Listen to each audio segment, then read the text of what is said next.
ஆண்டியன் counter தென் அமெரிக்காவில் Andes மற்றும் Santa மார்டா மலைப்பகுதிகளிலேயே காணப்படுது. வடக்குல வெனிசுலா மற்றும் கொலம்பியாவில் தொடங்கி பின்னர் தெற்கே ஈக்வடர், பெரு மற்றும் சிலி நாட்டில் ஆண்டிஸ் வழியாகவும், பொலிவியா மற்றும் தெற்கு அர்ஜென்டினா வழியா டியரா டெல் ஃபெகோ வரைக்கும் காணப்படுது. இதோட நெருக்கமான இனம்தான் கலிஃபோர்னியா காண்டோர்.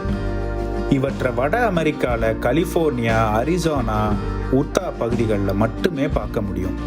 கலிஃபோர்னியா காண்டோர் பறவை அழிவில் இருந்து மீண்டு வந்த ஒரு அற்புதமான வரலாற்று சின்னமாக திகழுதுங்க.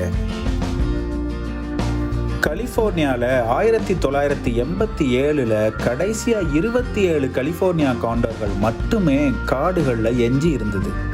அவற்றை அன்னைக்கு பாதுகாக்கணும் அல்லது அவற்றை முற்றிலுமாக இழக்க நேரிடுங்கிற சூழ்நிலை தான் இருந்தது. அந்த 27 பறவைகளையும் மீட்டு பாதுகாக்கப்பட்ட பகுதிகளுக்கு விஞ்ஞானிகள் மாற்றினாங்க. உலகமே விஞ்ஞானிகள் என்ன செய்ய போகிறாங்கன்னு ஆவலோட பார்த்துக்கிட்டு இருந்தது. விஞ்ஞானிகள் இந்த பறவைகளை ரொம்ப கவனமாக பார்த்துக்கிட்டதோட இனப்பெருக்கம் செஞ்சு இந்த பறவைகளுக்கு பறக்க மற்றும் மனிதர்களை பார்த்தா பயப்படவும் கற்றுக் கொடுத்தாங்க. அதுக்கப்புறம் அவற்றை சுதந்திரமாக பறக்க விட்டாங்க. அந்த முயற்சி நல்லாவே கை கொடுத்ததுங்க. மெல்ல மெல்ல கலிஃபோர்னியா காண்டர் மீண்டும் வட அமெரிக்கா வானத்தை கைப்பற்றுச்சு. போன ஆண்டோட கணக்கின்படி 560 கலிஃபோர்னியா காண்டர் பறவைகள் இந்த உலகத்தில் இருக்குன்னு பதிவு செஞ்சுருக்காங்க. இதில் கிட்டத்தட்ட 200 பாதுகாக்கப்பட்ட இடங்களில் இருக்கு.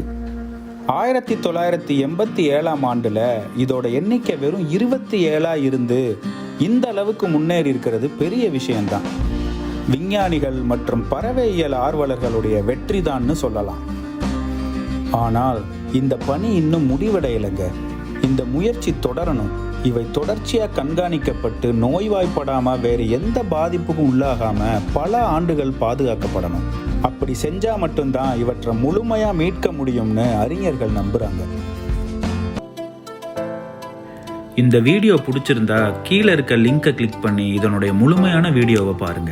மறக்காம நம்ம சேனலுக்கு சப்ஸ்கிரைப் பண்ணி உங்களுடைய ஆதரவை கொடுங்க.